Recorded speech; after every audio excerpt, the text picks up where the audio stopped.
Hello, welcome back to Behind the Faders, the Lifestyle channel.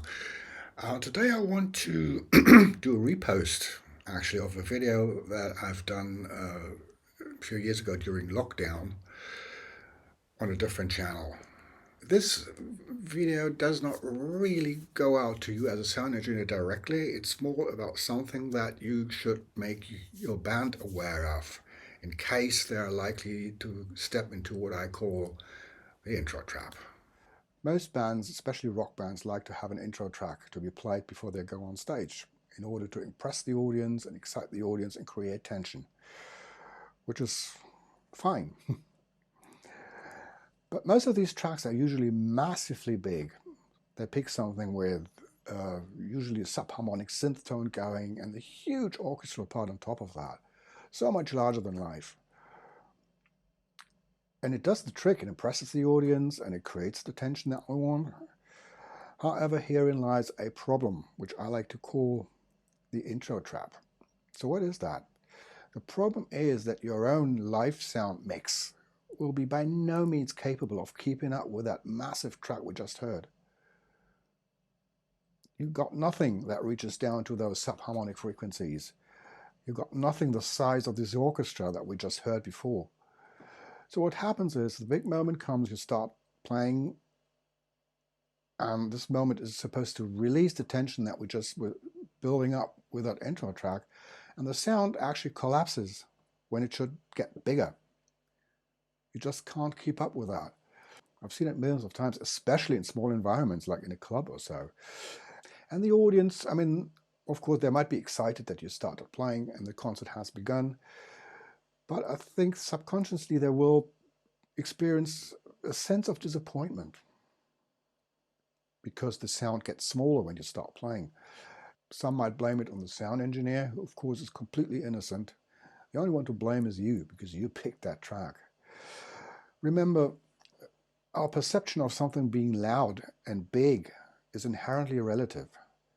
So something can only appear big and loud compared to something small and quiet. So keep that in mind when you pick your next intro track. Try to find something which is exciting and creating that tension and emotional, but sonically small. But I give you some examples. Metallica, I mean, they have a huge live sound. They would probably not need to do it like that. But anyway, their intro has always been Enrico Morricone's music to Once Upon a Time in the West. Very emotional music, very exciting music. Of course, everyone knows it. And it does the trick perfectly.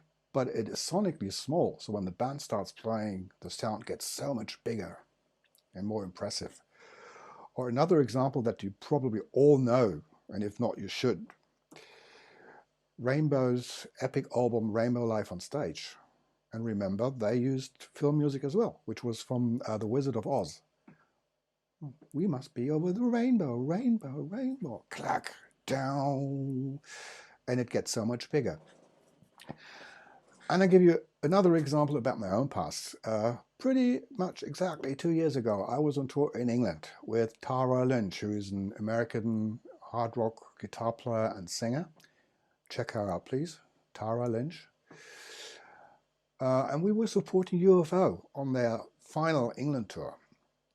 So we were an opening band. So nobody knew us. Nobody was expecting us. Nobody was excited about us. And guess what? That's the worst situation you can imagine to run into the intro trap. So what we did was we picked a song that we thought everybody likes, which was Rainbow's Since You've Been Gone. And we played that as our intro. And that worked perfectly because, I mean, everybody likes that song. It put people in a good mood, excited them. But then again, this song is a fairly old production, so compared to today's standard, it's sonically not very big. So I could always, every night, manage to make the band sound a lot bigger and louder than the intro.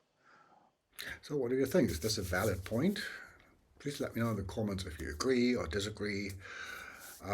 If you have questions about this, comment section, and if you have a lot of questions, then maybe consider booking a coaching call. And the email address for this is in the video description. That's it for today. Bye bye.